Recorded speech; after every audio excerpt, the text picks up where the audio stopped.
میں نے یہ دیکھا ہے کہ رمضان کے راشن بھی بٹ رہے ہوتے ہیں, رمضان کے تحفے بھی بٹ رہے ہوتے ہیں, لیکن وہی والی بات ہے کہ اصل چیز جو قرآن کا تحفہ سب سے بڑا اللہ تعالیٰ نے دیا ہے اس کو ہم نہیں بتا پاتے ہیں کہ ہم جن کے ساتھ یہ بھلائیاں نیکیاں بھی کر رہے ہوتے ہیں, لیکن پھر شاید اس موقع کو ہم ضائع کر دیتے ہیں کہ جس کے ساتھ اس وقت نیکی کر رہے ہیں اس کو ساتھ میں اس کی امپورٹنس کے بارے میں بھی بتایا جائے.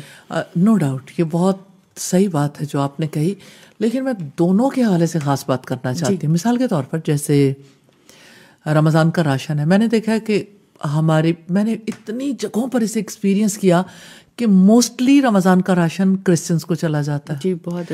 اچھا, پھر ایسے لوگوں نے رمضان کا راشن لینا ہوتا ہے جنہوں نے روزہ نہیں رکھا ہوتا. تو اس طرح سے یعنی کہ اپنے سر سے اتارنے والا کام نہ کریں کہ ہم نے سر سے اتار دیا, بس یہ ہے کہ چلو ٹھیک ہے چلا تو گیا. تو ان کو وہ بھی تو بھوکے تھے, پھر وہ کسی نے روزہ تو نہیں رکھا نا. آپ روزہ رکھوانا چاہتے ہیں, کسی نے روزہ نہیں رکھا تو نفع نہیں ہے اس کا. یعنی روزے کی ترغیب دلانا بھی ساتھ اتنا ضروری ہے. بڑا خوبصورت ہے ہمارا دین, جس میں زکوٰۃ کے بارے میں رب العزت نے کس طرح سے اپنے نبی کی زبان سے کہ ان کے اغنیاء سے لے لو, ان کے فقراء کو دے دو. یعنی یہ انڈیویجولز کا کام نہیں ہے کہ وہ اٹھ کے سارے یہ کام اپنے ذمہ لے لیں, بلکہ اصلاً تو یہ اسٹیٹ کا کام ہے. لیکن یہ کہ اسٹیٹ جب اسلامک سسٹم کو نہیں لے کے چل رہی ہوتی تو پھر بڑی بگ آرگنائزیشنز جو ہے نا وہ اس کام کو لے کے چلیں.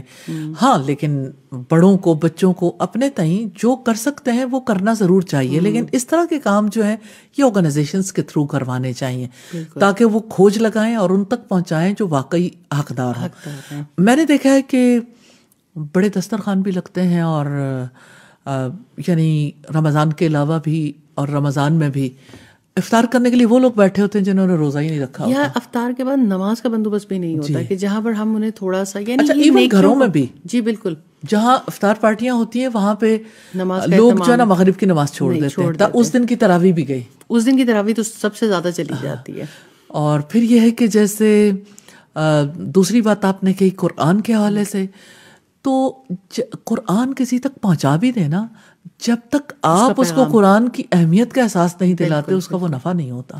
تو قرآن کی مجالس منعقد کرنا بھی بہت ضروری ہے, لیکن مجھے ایسا لگتا ہے کہ گھر گھر تک قرآن جو پہنچانے کا سلسلہ ہے نا وہ میڈیا اور سوشل میڈیا کے تھرو ممکن ہے. ایجوکیٹ کرنا کہ لوگ جو ہیں اپنا وقت مختص کریں, نکالیں جو ان کے لیے سہولت ہے, اور راستوں میں آتے جاتے ہر جگہ پہ, اور لوگ جو ہیں انہیں پتا ہو کہ اچھا ٹھیک ہے میں نے آج اتنا ذکر ضرور کر لینا ہے, میں نے آج اتنا قرآن پڑھ لینا ہے, اتنا میں نے کم از کم اتنا حصہ قرآن کا ضرور سمجھنا ہے.